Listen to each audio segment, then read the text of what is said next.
سمعتنا في عدد جديد من برنامج اليرع ضيفي. في هذا العدد الروائي الطيب صياد، أهلا بك.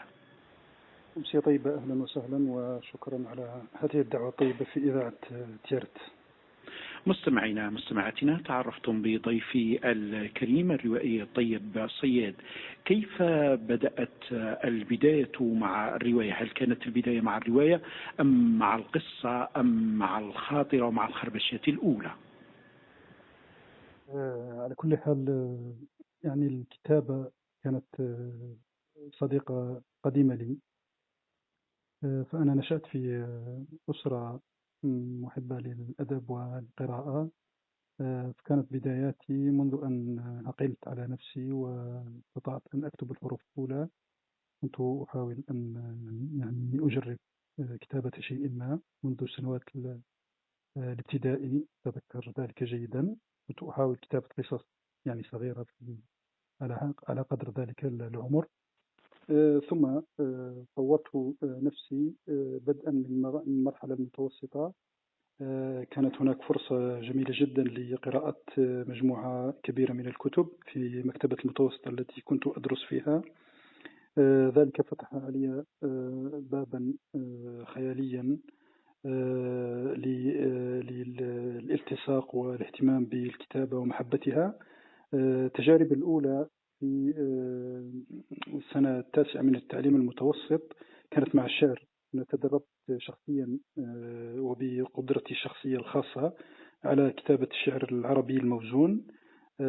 فتقريبا أول نص أتذكر أنني كتبته هو قصيدة على بحر الطويل، وهي أول يعني أقدم شيء يعني ما زال موجودا عندي. فبدايتي كانت في الشعر، ثم أتممت تلك المسيرة في المرحلة الثانوية والمرحلة الجامعية الأولى. طورت من نفسي كثيرا عبر قراءات الدواوين الشعرية القديمة والحديثة مما تصل إليه يداي. وأنتجت عدد لا بأس به من القصائد، واقتصرت على الشعر الموزون. ثم كان بعد ذلك اهتمامي بالاطلاع على الرواية.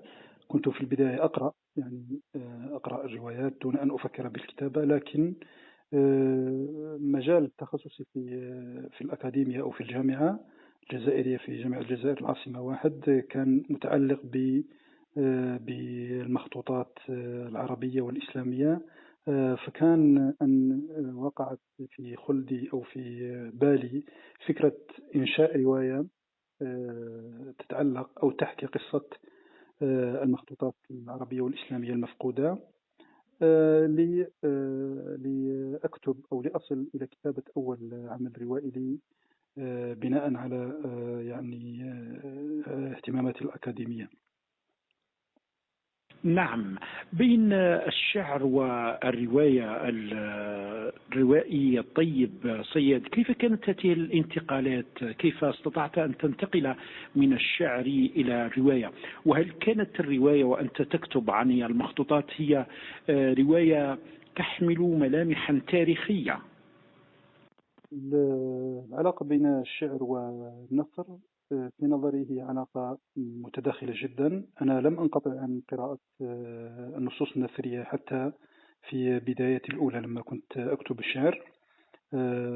أنا أعتقد أن الأديب الحقيقي هو الذي ينفتح على جميع الأجناس الأدبية، بل ينفتح على أكثر من ذلك، أن يقرأ كل ما يعني وصل إليه يعني قلبه أو عقله أو وصلت إليه يده من المؤلفات الفكرية الفلسفية الدينية اللغوية، أن يكون واسع الاطلاع طويل الباع في التثقف بالآراء المختلفة. فكان طبيعيا وبديهيا أن أوازن ما بين النثر والشعر. الانتقال من الشعر إلى النثر ليس نهاية مرحلة وبداية مرحلة جديدة، لا بالعكس تماما. أنا لم أتخلى عن كتابة الشعر ولم أتخلى عن قراءة الشعر، بل روحي مرتبطة كثيرا بالشعر، وأنا ربما شاعر بالأصالة وبالفطرة.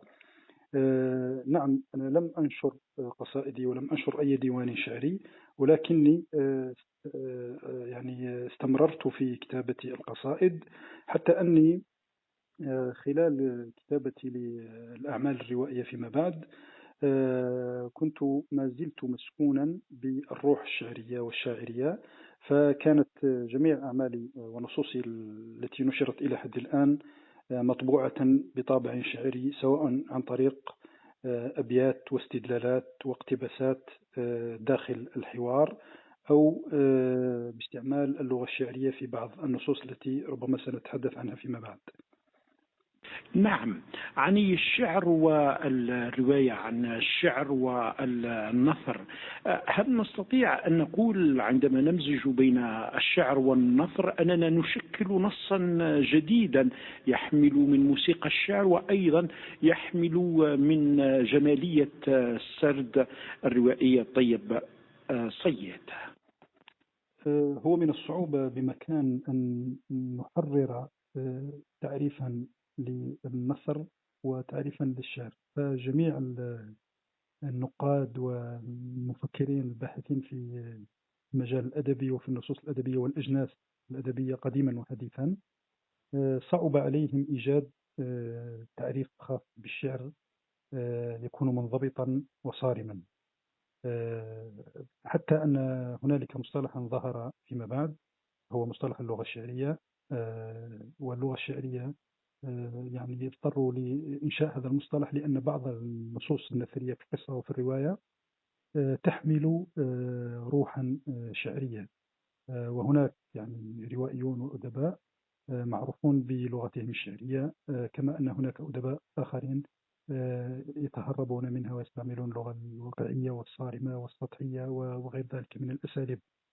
ف يعني لا يمكن الفصل ما بينهما، مع أننا نؤمن جميعا أن هناك شيئا ما يسمى الشعر لا يمكن تسميته بالنثر، وأن هناك شيئا ما يسمى النثر لا يمكن أن نضفي عليه وصف الشعر. لكن حتى في كلامنا اليومي وفي نصوصنا البسيطة وتغريداتنا وتدويناتنا، فضلا عن نصوصنا الكبرى والمدونات الكبرى مثل الرواية وغيرها، دائما ما تمتزج اللغة الشعرية باللغة النثرية. هنالك دوما في صفحة أو في عدة صفحات نجد بعض العبارات التي يعني تخرج من سياقها النثري وتعطينا هكذا يعني انطباعا آخر أن الكاتب هذا أو الروائي قد يعني لمعت فيه لمعة أو منه لمعة شعرية أراد أن يعبر بها بأسلوب أو بلغة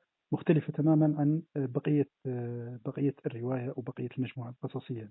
لا يمكن الفصل ما بينهما، مع أنه يعني هذا الكلام الذي سبق وأن قلته يعني ليس مصادما يعني للعلم. يعني أنا لا أقول إن النثر هو الشعر أو الشعر هو النثر، لا، بل هما جنسان أدبيان مختلفان منذ أقدم العصور. يعني منذ ظهور الإنسان كان الإنسان يقول الشعر ويقص القصص ويسرد الحكايات، لكن تتداخل حتى مثلا أن يعني بعض ما يسمى بالشعر الموزون هو بعيد جدا البعد عن الروح الشعرية وعن التصوير وعن ابتكار الصور والعاطفة وغير ذلك، وبعيد حتى عن اللغة الشعرية. يعني ليس كل موزون شعرا وليس كل منثور يعني قصة أو رواية. ماذا لو تختار لكل المستمعين والمستمعات ولو مقطعا من سردياتك الطيب صياد الروائية؟ لا أدري ما هو حجم المقطع المطلوب. ولو مقطع قصير نبدأ به البرنامج وفي بداياته. تمام، سأحاول يعني اختيار جزء من رواية الأخيرة، وهي رواية سورة الأنبياء التي صدرت قبل شهر فقط. نقول يعني في خضم رحلة ما بين أو لقاء ما بين البطل قاسم وصديقته شيرين. قاسم يعني هو من الجزائر وشيرين من العراق.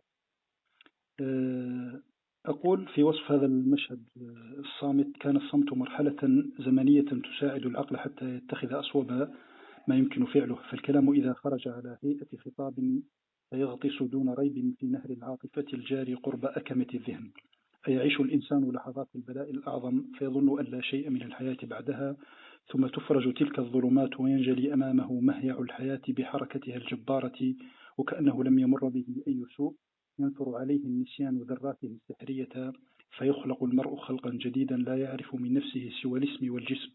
أما تلك الروح المنكسرة، تلك النفس الباكية، تلك الأحزان التي أجهزت على أرجاء ذاته كأنما لم تكن يوما، هي كذبة تلك الأحاسيس التي بلغنا فيها ذروة اليأس ونزلنا بها حضيض الوجود، أم أنها عجلة المنطق التي لا تعترف بعواطفنا فتعبر بنا من منازل الدموع المذروفة إلى مرابع النشوة كما هو قانون الحياة دون أي محاباة لأي كان؟ أي أحزان نوح إذ قيل له إن ابنك ليس من أهلك وحال بينهما الموج فكان من المغرقين، ونجي نوح بعد ذلك وكرم وأبقي نسله هو وحده يملأ الأرض بالحياة بعدما ملئت بالموت. هي أمراض أيوب إذ غزت جسمه فتعفن وأصبح لا يطيق أحد رؤيته ولا الجلوس إليه بعد، ثم أبعد عن المدينة حتى لا يتأذى منه الناس، ثم أكرم وصار مضرب الأمثال في ربوع الدنيا، صورة واحدة لا يستشير البلاء أحدا، لا يستأذن في الزيارة، يحتلك فترتطم بجدار الحياة حتى تسقط، ثم يعلو بك بساط العطاء حتى تلامس النجوم. يعني هذا المقتطف. مستمعينا مستمعاتنا، أنتم دائما مع عدد جديد وبرنامج اليراع، وضيفي في هذا العدد الروائي الطيب صياد. كم مجموع الروايات التي كتبها الروائي الطيب صياد؟ لحد الآن 4 نصوص منشورة فعليا، بدءا برواية العثمانية، ثم متاهة قرطبة. رواية العثمانية كانت سنة 2017، كتبت قبل ذلك بنحو 4 سنوات أو 5، سنة 2013، وأول نشر لها كان في دار نشر خاصة سنة 2017، ثم متاهة قرطبة سنة 2018، ثم رواية بيت آسيا قرمزلي المتوجة بالمرتبة الأولى في جائزة رئيس الجمهورية علي معاشي سنة 2023، ثم هذا العام نوفمبر 2025 صدرت لي الرواية الأخيرة الرابعة وهي سورة الأنبياء. طبعا رواية الثلاثة الأولى تدخل ضمن ثلاثية واحدة، يعني قصة واحدة تحكي قصة متعلقة بالمخطوطات وكذا، تتشكل عبر 3 أجزاء إن صح التعبير. العثمانية ثم متاهة قرطبة ثم بيت آسيا قرمزلي تشكل ثلاثية روائية يعني تحكي قصة نفس الشخصيات ونفس الجوهر المتعلق كما أسلفت بحكاية تاريخية لكنها تمتد إلى زماننا، متعلقة بكيف تضيع المخطوطات العربية والإسلامية. طبعا أنا تحدثت من خلالها عن مخطوطة واحدة، ولكن المقصود منها هو جميع هذا التراث العربي الإسلامي الكبير الذي تتضمنه المكتبات الخاصة والعامة ومكتبات الزوايا والكتاتيب والمكتبات الخاصة في منازل الناس. كنت أعتني بهذا الموضوع وكتبت لأجله 3 نصوص ما بين قصيرة ومتوسطة وكبيرة، وكان يعني ربما من حسن الحظ أن آخر هذه الثلاثية قد توجت فعلا بجائزة رئيس الجمهورية وهي أهم جائزة في الجزائر سنة 2023. بيت آسيا قرمزلي هي آخر رواية في هذه الثلاثية، يمكن قراءتها لوحدها لأنها تلخص كل ما سبق في العثمانية وفي متاهة قرطبة، لكن أساليبي في الكتابة ما بين هذه الثلاثية مختلفة جدا، حتى أنه يمكن أن يعني يتساءل القارئ هل كاتب هذه النصوص شخص واحد؟ التطور الذي جرى على أسلوبي وعلى لغتي هو تطور طبيعي على ما أظن، تطور التجربة، الخبرة، اتساع القراءة، الاستفادة من نقد القراء والنقاد والصحفيين، وكذلك التجريب، يعني الأدب التجريبي. حاولت أن يعني أقتحم يعني أبواب أو نوافذ لم أو أظن أنها لم تفتح من قبل. حاولت أن أطور من نفسي، أن يعني أزور أماكن غامضة وزوايا مظلمة في السرد وفي الكتابة. فكان هناك اختلاف يعني ما بين الرواية العثمانية التي كتبت قبل نحو 12 سنة، سنة 2013، وما بين متاهة قرطبة التي كتبت في مرحلة زمنية خاصة، كانت هناك ظروف خاصة شخصية. فجاءت رواية متاهة قرطبة بأسلوب نفسي صوفي يشابه تلك الروايات التي يمكن تصنيفها بالرواية النفسية أو أو الأدب الرمزي والصوفي، مثل رواية يعني البومة العمياء لصادق هداية وهو روائي إيراني، أو رواية الرجل الذي حدق في السماء وهي من الأدب التشيلي. كانت متاهة قرطبة يعني تتحدث عن جزء من تلك القصة التي أخبرتكم بها، ولكن تلك الأحداث كلها متخيلة في ذهن البطل الوحيد أو الشخصية الوحيدة في الرواية. يعني كل شيء يحدث في ذهن البطل يتخيله ويتصارع مع ذاته إلى غاية نهاية العمل. أما بيت آسيا قرمزلي فهي ربما أكثر نضجا وأكثر تطورا واختلافا.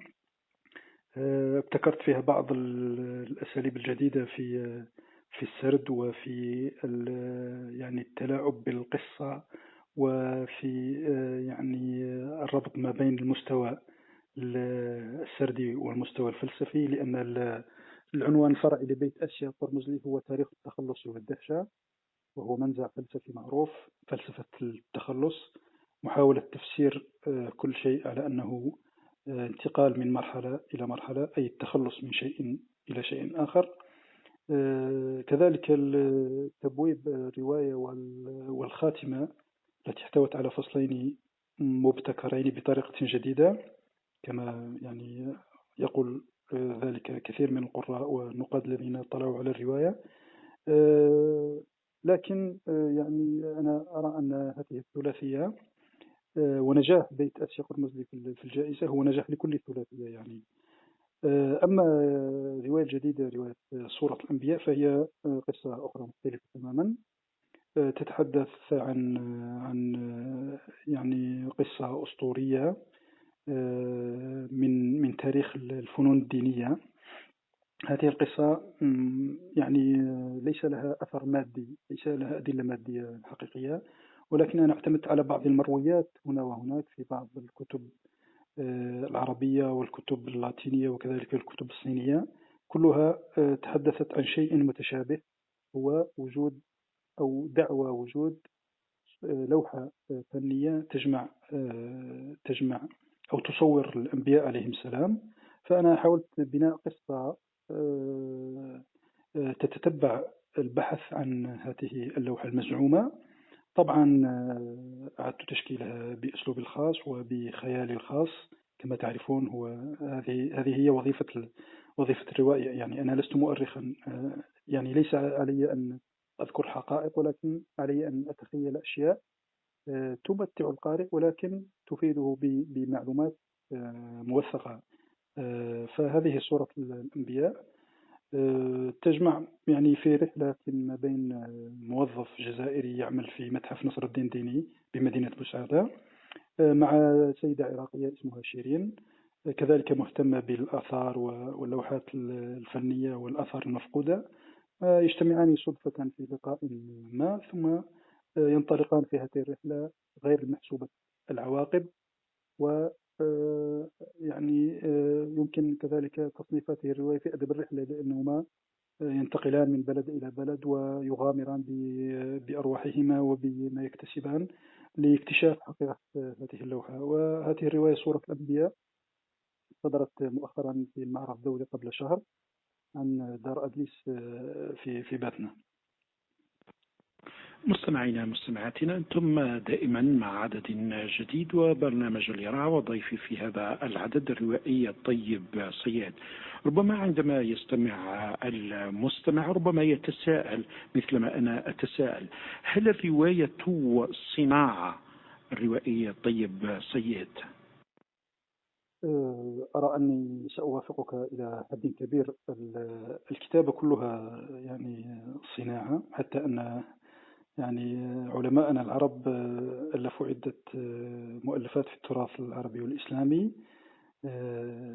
تحدثوا عما يسمى بصنعة الأدب أو صنعة الكتابة، مثل ما ألف ابن قتيبة أدب الكاتب، ومثل ما ألف عبد القادر القلقشندي صبح الأعشى، وهو موسوعة في نحو 12 مجلدا تقريبا، يعني لتعريف الكاتب بصنعة الكتابة وكيف يكتب وأنواع النصوص التي سيكتبها. كذلك البيان والتبيين الجاحظ وغيرها من المؤلفات. نعم، الكتابة صنعة، والرواية بما أنها جزء من الكتابة هي صنعة تحتاج إلى أدوات ووسائل متعددة، وسائل لغوية، وسائل فكرية، وسائل خيالية. يعني لا يمكن أن يكتب الرواية فقط من لديه فكرة، ولكن هو سوف يجد نفسه محتاجا إلى امتلاك عدة أدوات. الأدوات اللغوية يجب أن يتعلم ويتدرب طويلا على اكتساب المهارات اللغوية والتعبيرية والتصويرية.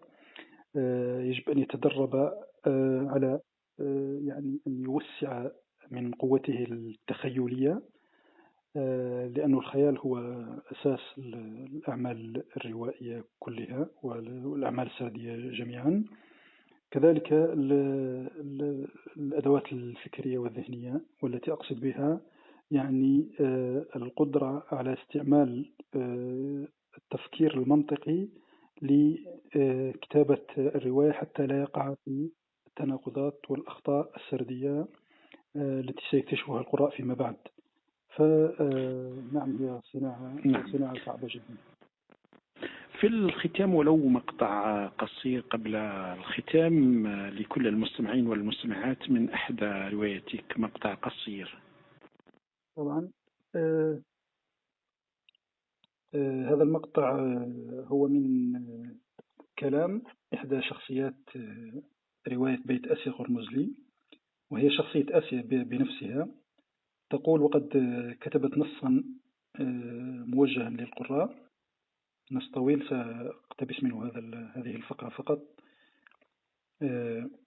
تقول آسيا قرمزلي: إن تحت ثيابي ذاتا نحيلة وقلبا ضعيفا، لو اتكأ عليه أخف كائن لانهدم، وإن المحبة لهي أثقل كساء يلقى على قلب، فإذا ألقيتم علي عتبكم ونقدكم وجدالكم ومختلف آرائكم وانطباعاتكم بسبب ما نشرته وما سأنشره وما سينشر لاحقا من أعمالي مما قد لا تكفي الحياة لشهوده، إذ الموت خبط عشواء، فلا تنسوا إذن أن تدثروني بكساء المحبة، فهي تستر ضعفي، وإن القلب لا يتحمل أي شيء، فإذا اكتسى بالحب تحمل كل شيء.